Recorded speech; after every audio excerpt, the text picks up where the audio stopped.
Welcome back to the Sooner Saloon. I'm joined with Nick, Emerson. Today, we are going to talk about a little Big 12 football. Before we get started, don't forget to like, comment, and subscribe if you are diehard Sooner fans like us. Guys, last week was week 1 of conference play. Some teams separated themselves, some didn't, okay? So we're going to kind of talk about our rankings and what you guys have. Nick, I don't know what your rankings are. You don't know what mine are. Emerson, same goes for you. So you guys want to get started? Yeah, let's get straight into it. We're going to start at 14, okay? There's 14 teams in the Big 12, okay? So, Nick, who do you got at 14? So, I've got Oklahoma State at 14, and it's no diss to our in-state rival. It is because Mike Gundy has been a very consistent head coach over the years. But here's the thing, fellas. They're 2-2. There's some teams in the Big 12 that have a worse record overall right now. But when you lose to South Alabama 33-7 at home, that's just not going to make it happen. This is the worst Oklahoma State team that I've seen in recent years, and it's not really looking up for them right now. So I've got Oklahoma State sitting at 14. What do you got, Emerson? Okay. Oklahoma State is not much higher on mine, but at 14, the anchor of the league, I have Houston. I think they're just they're obviously they don't have the pedigree of a coach that Oklahoma State does, and that's the only reason they're behind Oklahoma State. Okay. They do not have a lot of talent. They're not the Houston that beat Oklahoma, in the Bob Stoops era, which that game was ridiculous. But, I think Houston just has the most lackluster roster of everyone with the least proven coach. Okay. I got Oklahoma State at 14 as well. Like Nick said, that loss to South Alabama, that is absolutely horrendous, okay? You have no excuse to be getting killed by South Alabama that bad, especially at home, okay? And no other Big 12 team has been smashed by a terrible team like that all year. So I got Oklahoma State at 14, okay? At number 13, I have Baylor, okay? And I'm going to tell you why. Baylor lost to Texas State in week 1. Okay, that's another terrible loss for Baylor. I don't know anybody else that can match that besides Oklahoma State. So Oklahoma State and Baylor both sit at 0-1 in the Big 12. I got Baylor at 13, Oklahoma State at 14. Yeah. So Emerson, do you want to go next? We'll just kind of. Yeah, I'll go next. I have Oklahoma State at 13. Like you said, that loss 2 weeks ago was unforgivable. Was it at home? Was it at Boone Pickens? Yes. Yeah, it was. Yes. It was. Yeah, that's and their the schedule. only saving grace is Mike Gundy and his track record. I mean, other than that, they're starting 3 quarterbacks. So. And here's the thing, guys. In the preseason, everybody was all talking about Oklahoma State like, oh, they have such an easy schedule. It's not looking like a very easy schedule for them. They have a lot of good teams left to play. That's just my opinion. Yeah. How the hell did they beat Arizona State? I don't know, but they did. So at 13, I also have Baylor. They're 1-3 at this point. Obviously, they lost their home opener to Texas State, 42-31. I'm still a believer in Dave Aranda. I think he's a really good coach. They're a Big 12 champion team in 2021, but that's 2 seasons ago. But you're completely falling off the map. They played really well against a Utah team in week 2 of the season. A good Utah team. I think it's a top 15 Utah team that they played extremely well against, and I think they should have won that game. It was theirs to lose, and they still almost had it figured out. But as far as right now, they're at the bottom of the Big 12. I got them at number 13. And this is our power rankings. So I rated my teams, guys, based off of power rankings, not who deserves to be these rankings. There's a difference. Right. There's a difference. This is like head to head. Yeah. Who exactly. would win neutral site? Who you saw here and there, whatever. I at number 12 I have Houston. Okay. Okay. And I mean, they're sitting at, what are they, 3-1? I think. Now they're 2-2. They're sitting at 2-2. I want to be honest with you guys. They don't look that impressive. They got railed by TCU. I don't know. They just don't look too impressive to me. But in my opinion, I think they could beat Baylor and Oklahoma State. So that is why I have Houston at number 12. Yeah, so at number 12, I have Texas Tech. They're also 1-3. They've played quality opponents. Like Baylor, they've played a really good caliber of a team. They played Oregon in week 2. They lost 38-30. They could have won that game. Yeah, that was a they game were in that that game the whole thing. Yes. that they could have won for sure. As far as right now from what I've seen, Texas Tech is just at number 12. That's just not really looking great. They were a team that looked good in the preseason, but not so great right now. That's interesting. I have Tech considerably higher. At my number 12, I have Baylor. So Okay. the bottom 3 for me matches Taylor's. At least not in that order, but the 3 teams. Same teams. Yeah. Yeah, I mean, they do not look good. They have an unforgivable loss, like we kind of mentioned. And I think Dave Aranda is kind of falling. He's kind of taken the path of Matt Campbell at Iowa State, and just he started out hot. He got something going, and now it's starting to shit down his out. leg. Yes, yeah, exactly. So not a lot of faith in Baylor, and they got stomped by Texas. They put up 3 points against Texas. I mean, and I get it. Texas is a good team, but that's not good. I got Texas Tech at 11. So I don't know. You kind of, dude. Okay. You don't. Is that what we're at 11? Were we at 11, or did we already say 12?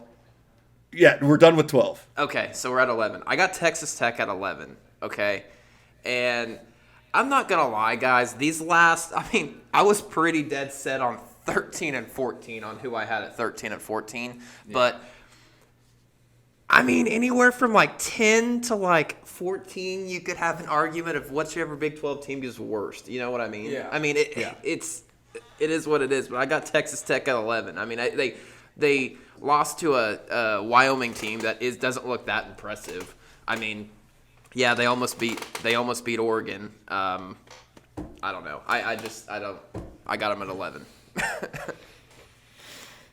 Yeah, so what I have at 11, we're all pretty much on the same page. I have Houston. They played their best game, a week ago against Sam Houston, 138-7. They lose a very close game in week 2 to Rice in double overtime. Same Rice team that played Texas really well for a half. Right now, Houston should be a 3-1 team right now, but they've kind of fell short of that. I am interested to see what they do against Texas Tech and how their performance goes there. They'll rise, and maybe they'll build some momentum on the season. First year in the Big 12. That's interesting. At my number 11, I have West Virginia. Okay.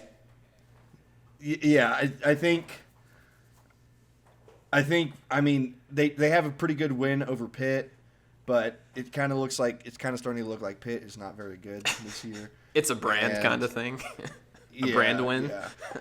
Exactly, and it's a rivalry game, so right. You never know.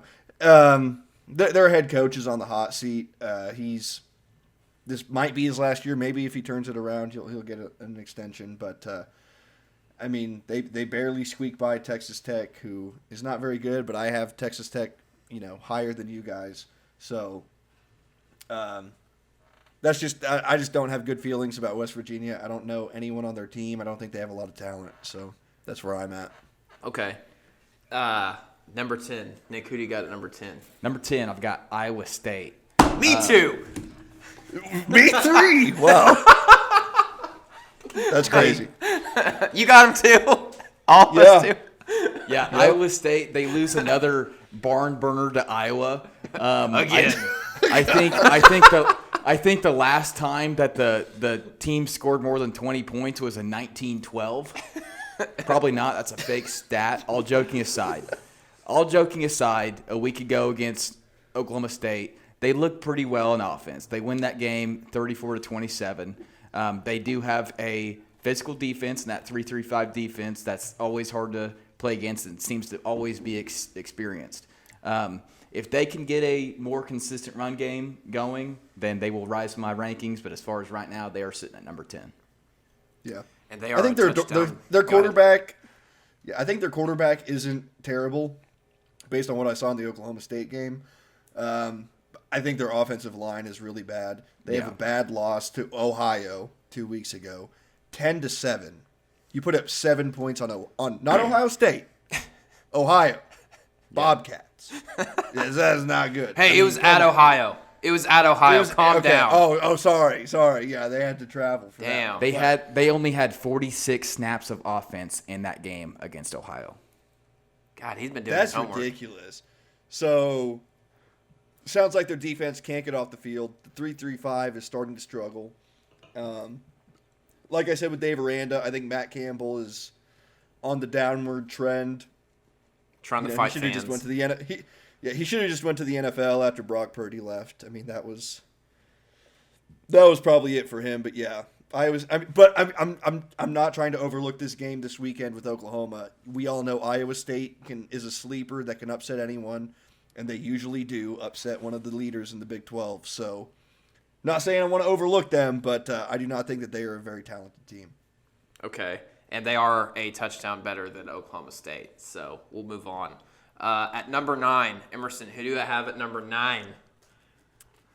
I have the Mormons out west, the BYU Cougars, the Fighting Mormons. Okay. They're really one of the only reasons they're pushing towards the upper tier, the upper half of the Big 12, is because everyone that plays on their team is 35 years old, right? So they have that old man strength, right? But I think their coach is relatively new. Like I said, they don't have a lot of talent. They're on their way up. They're on their way up. They're on their way up, and yeah, as they once they get in the Big 12, now that they're in the Big 12, you think they start to recruit a little bit better. They do have a nice win over Arkansas. But again, I don't think Arkansas is that good. I think Arkansas lost last week as well. SEC. In a close game to LSU. SEC. Yes. Okay, they lost to a good LSU team, so I'll give them that. But yeah, I think BYU is going to have a couple years of recruiting before they can really compete in the Big 12. So I think it's kind of funny. I'm looking at it, and all the newcomers of the Big 12 lost their opening Big 12 games, didn't they? I mean, you got UCF, who's 0-1. You got BYU by double digits. Cincinnati's 0-1. You that got is very Houston, who's 0-1. So welcome to the Big 12 Power 5. Yeah. I got West Virginia at number 9. I think West Virginia's a tad bit better than Iowa State. Not much better, but I got West Virginia at number 9. I don't have any cool stats like Nick has. I'm not going to lie. I didn't do my homework on these bottom half Big 12 teams. You guys are hating don't on the really Mountaineers. care.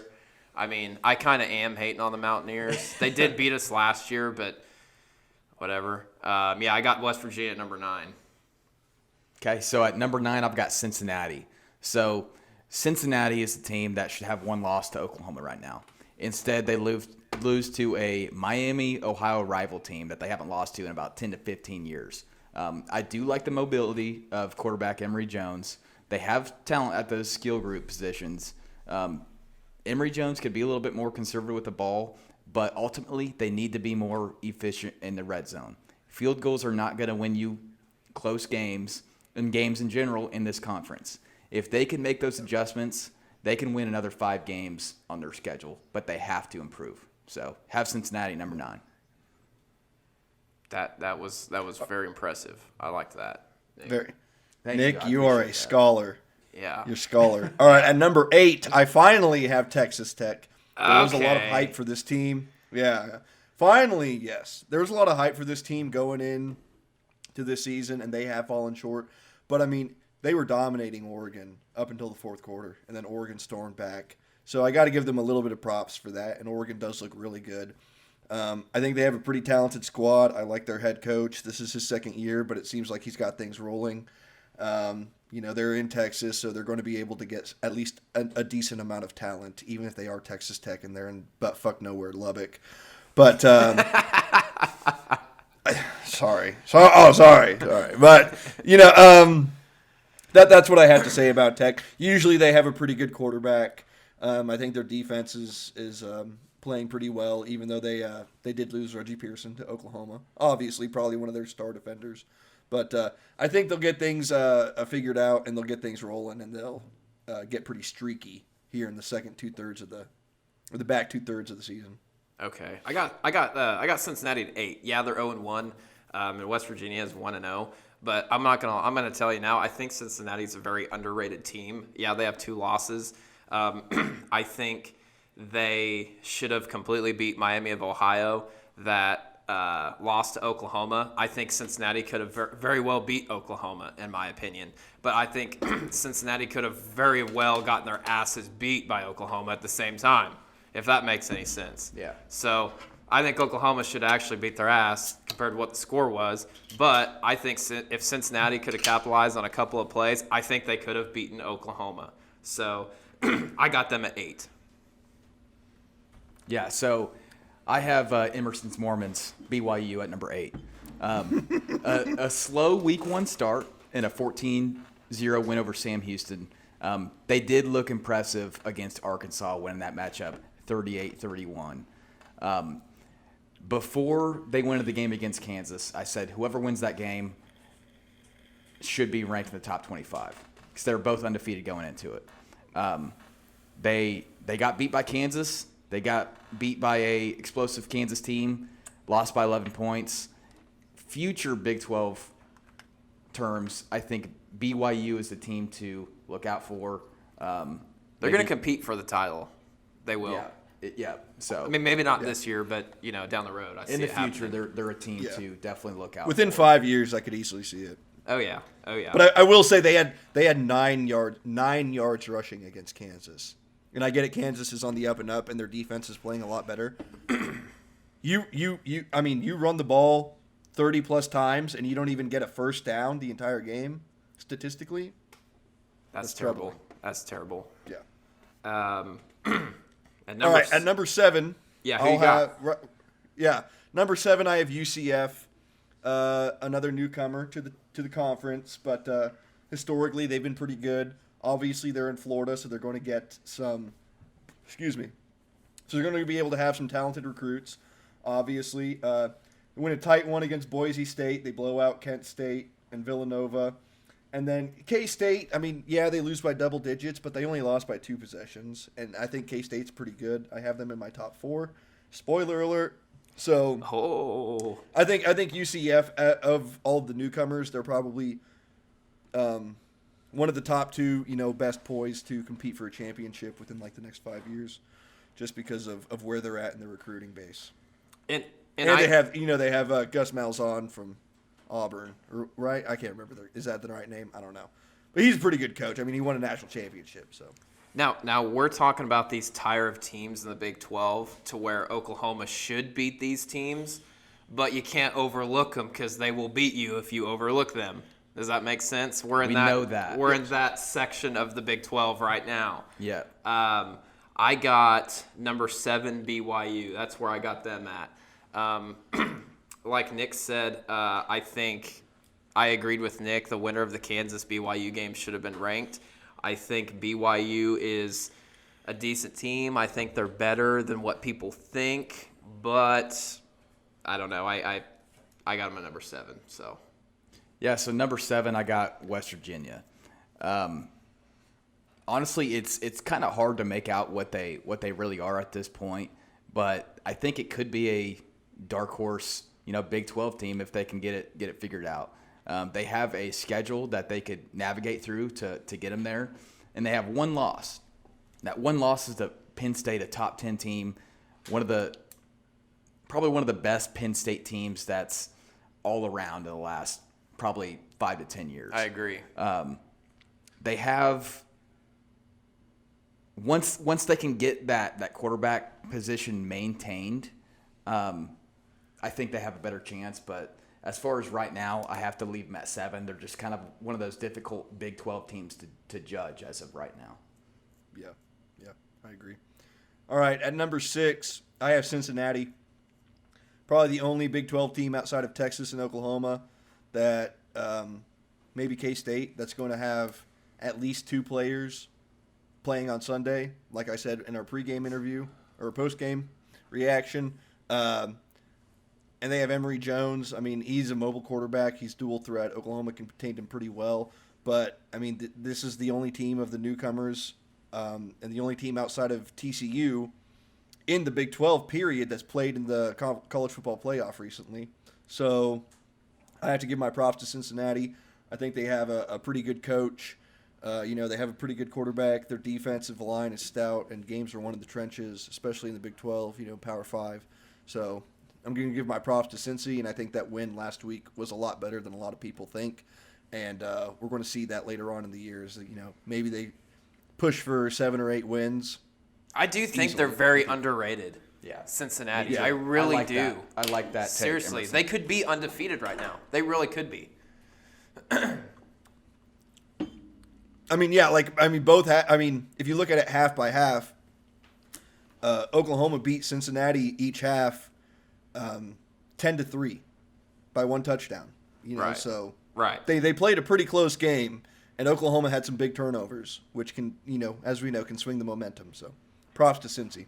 Okay. I got a UCF at number 6. They beat the shit out of Kent State. They played a close game against Boise State. They took it to Villanova, and then they lost by 2 scores to Kansas State. They were in that game for the first 3 quarters at least, and that was in Manhattan. So whatever. But I think UCF is another one of those teams that's very underrated by the media, and you could see these guys getting maybe 8 wins this year, maybe even 9, depending on what they do. Just depends. Yeah. So I got them at number 6. So I've got TCU at number 6, fellas.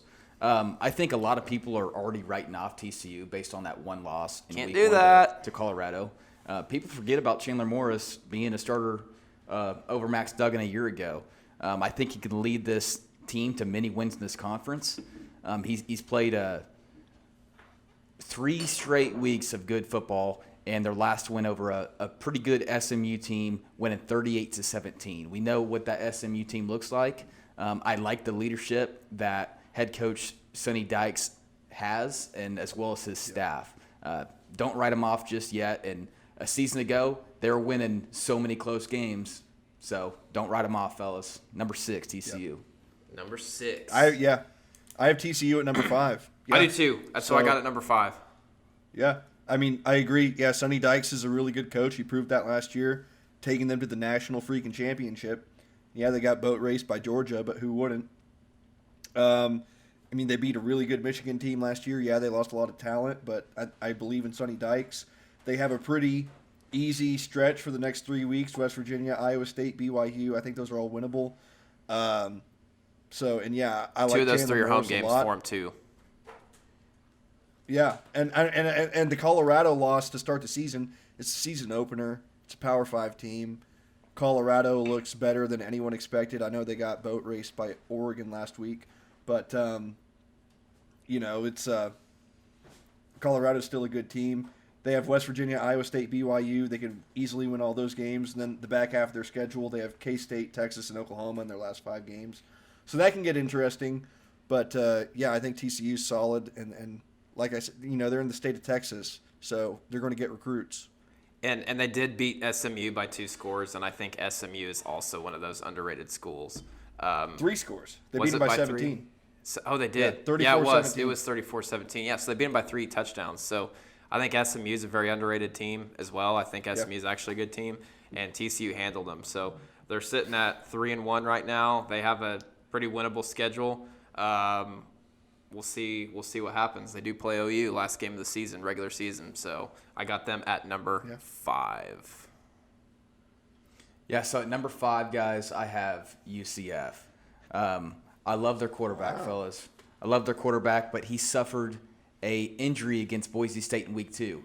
He didn't play against Kansas State, fellas. His name is John Rice Plumlee. Very mobile quarterback, very good, really good offense. When they in the offseason, UCF was a team that I had circled to watch out for, a game that could be close for Oklahoma. So if UCF can get their quarterback going and get him back on the field, I expect big things from him. So as far as right now, we got UCF number 5. Okay. All right. Now, Sounds like we got our We have low this- tier, mid tier, and I think our high tiers. We're all This going is- to line this- up pretty good. this is going to be our high tier, and it sounds like we all have the same 4 teams in the top do. 4. Yep. We do. Just got to figure out what the orders are. This is when it gets interesting, fellas. Okay. Okay. I'm Put gonna on go your seat at belts. number 4. Yeah, at number 4 for me, I'm going K-State. Just right now, That's what I got. I like their quarterback. I like their head coach.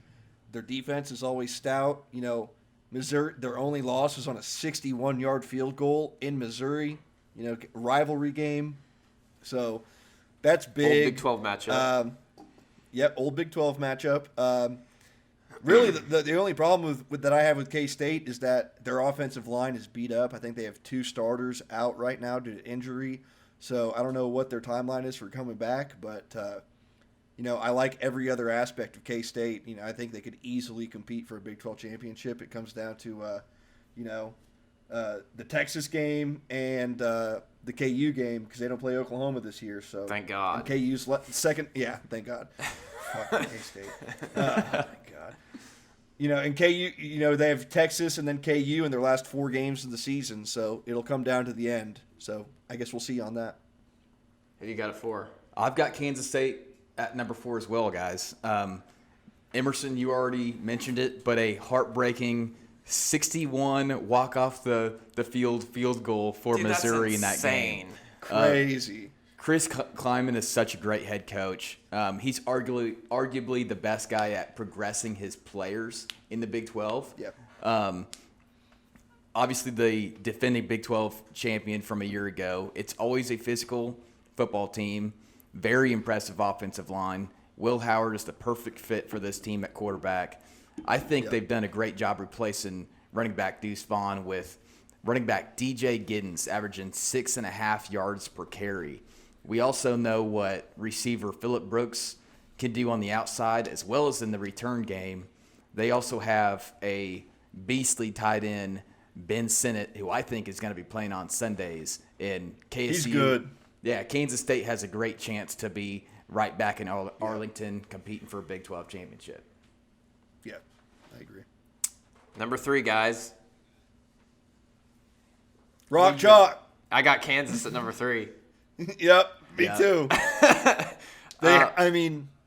Guys, ahead, Reed. They are looking. They're looking a lot better than they were last year. I mean, at this time they were 4-0 last year as well. They kind of pulled in Oklahoma last year and lost a bunch of games towards the end. But as long as their quarterback stays healthy, guys, and that defense keeps playing like they're playing, and they ride off that momentum, guys, they play Texas this weekend at Texas. It's going to be a 2:30 game on ABC. I think that's very winnable for Kansas. I think they could go in there. You can't tell me without a doubt that you think Texas is going to win that game. As an OU fan, I look at that game and I think, I would like to see Kansas win. And, oh no, we're running out. Hold on. I think I got 10 minutes still on mine. I got 10 minutes. Okay. Yeah, All right. yeah. Got 10 minutes. Yeah. So anyway, it's a very winnable game for Kansas. It's at Texas. Cool. But who knows? Who knows what will happen?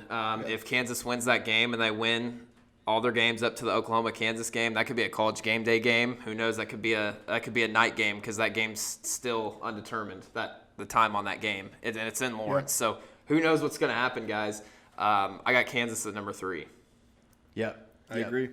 I've got Kansas at number 3 as well. Ranked number 24 this week in the AP poll. This is the best Kansas team that's been around since 2008. Jalen Daniels is the most underrated quarterback in college football right now, in my opinion. They returned 92% of their offense back from a year ago. Neal and Highshaw, probably the best 1-2 running back duo in the Big 12 Conference right now. They have weapons on the outside. Quentin Skinner, Luke Grimm, Lawrence Arnold. Have watched them a lot so far this season and a year ago. Very explosive offense. And the biggest surprise, guys, is their defense. Their defense is making plays. They have a really good pass rush. Their secondary's playing lights out. They've turned that around this year. That was not the case last year. Yeah, this is definitely a team to look out for this season as a Big 12 contender and going forward for the new revamped Big 12 Conference. I agree. I like Lance Leipold a lot. I think he's a phenomenal coach. There's probably one or two other coaches in the country that could have turned around Kansas the way Lance Leipold has. I agree. Jalen Daniels is a stud. Put him on the Heisman watch. I mean, especially if he beats Texas this week. And then their backup is just as freaking good. I mean, not just as good, but he's damn good as well. Jason Bean. The offense efficiency hasn't lost a step, and I agree their defense has taken a huge step. They brought in a lot of transfer recruits on the defensive line, and they're playing really good ball. I mean, they're getting after the quarterback. I know they had a tight one against Nevada, but I think they had 6 sacks in that game. I mean, they look pretty legit. So, And we'll see. Good. Oh, I was going to say, we'll see after this weekend, Even if they don't beat Texas, if they keep it close, I'm still keeping KU pretty high up there in the power rankings because they are legit. They got Kansas State at home this year, too. Last year, the Sunflower Showdown was in Manhattan. So, that'll be a good game. So, side note, if Kansas does beat Texas this weekend, I'm going to put Kansas at number 1 for my power rankings. Yeah, so, I agree. Number 2. Number 2. I'm at Oklahoma, guys. I got Oklahoma at number 2. Yep. I'm loving seeing this defense led by Danny Stutzman. He's flying all around the field making so many plays, whether it's sacks, picks, tackles for loss, you name it. We've held opponents to 34 points in the first 4 games this season. That's the first time the total's been that low in the past 30 years. Brent Venables is the right guy for changing the culture. Wide receiver was a position of uncertainty, and we've proved that wide receiver is, it's next guy up mentality. They're out there making plays, like what I've seen from Oklahoma number 2 right now. Yeah, I agree. I think the wide receivers are the second best position group on the offense outside of quarterback. And I agree Brent Venables is a stud. Danny Stutzman, he's a stud, all right? Put him on the Butkus watch list because I think he'll be there at the end, especially if they keep playing the way they do. They're playing really good team defense. They're leaning on their defense to win games, which I think is a lot more sound. I think defense wins championships. So they just have to stay consistent and not have those not repeat last year and not have those blunders like they did under Lincoln Riley, that bitch out west. And I think Brent Venables will do that. He'll keep him focused. He'll keep him focused on that opponent that week. And I think Oklahoma's going to keep rolling until the biggest test is going to be Texas, and then they got KU right after that. So we'll see. Kind of the midpoint of the season. Sounds good. And my number 1 team for right now, I hate to say it, guys, but it's the Texas Longhorns. They're sitting at 4-0. They looked pretty stale against Rice, but you can't really blame them because that was a trap game, in my opinion. They passed the test. They took the dub. They went into Alabama. They beat Alabama by 10 points, 34-24 in Tuscaloosa at night. I mean, I don't care what anybody says. That's an impressive win no matter what when you go into Alabama and you beat them by more than a touchdown. You beat them by 2 possessions.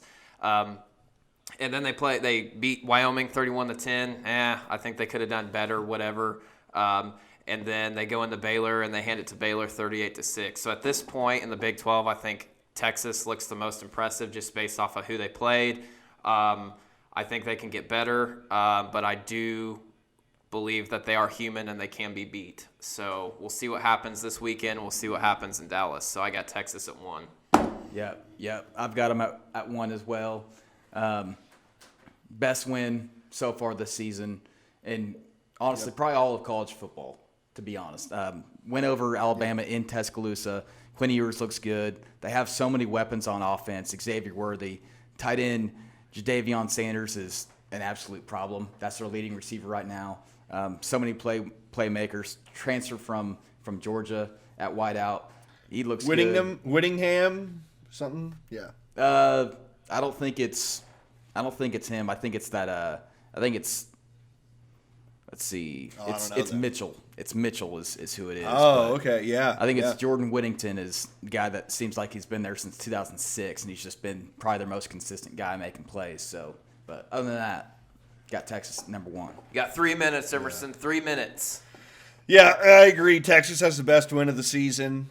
I mean, maybe give it to Ohio State over Notre Dame last week, but that's a good one too. Yeah, Texas, they're legit. They have a quarterback. They have O-line. They have skill guys. Defense hasn't taken a step back at all. Defense was really good last year. They're really good this year.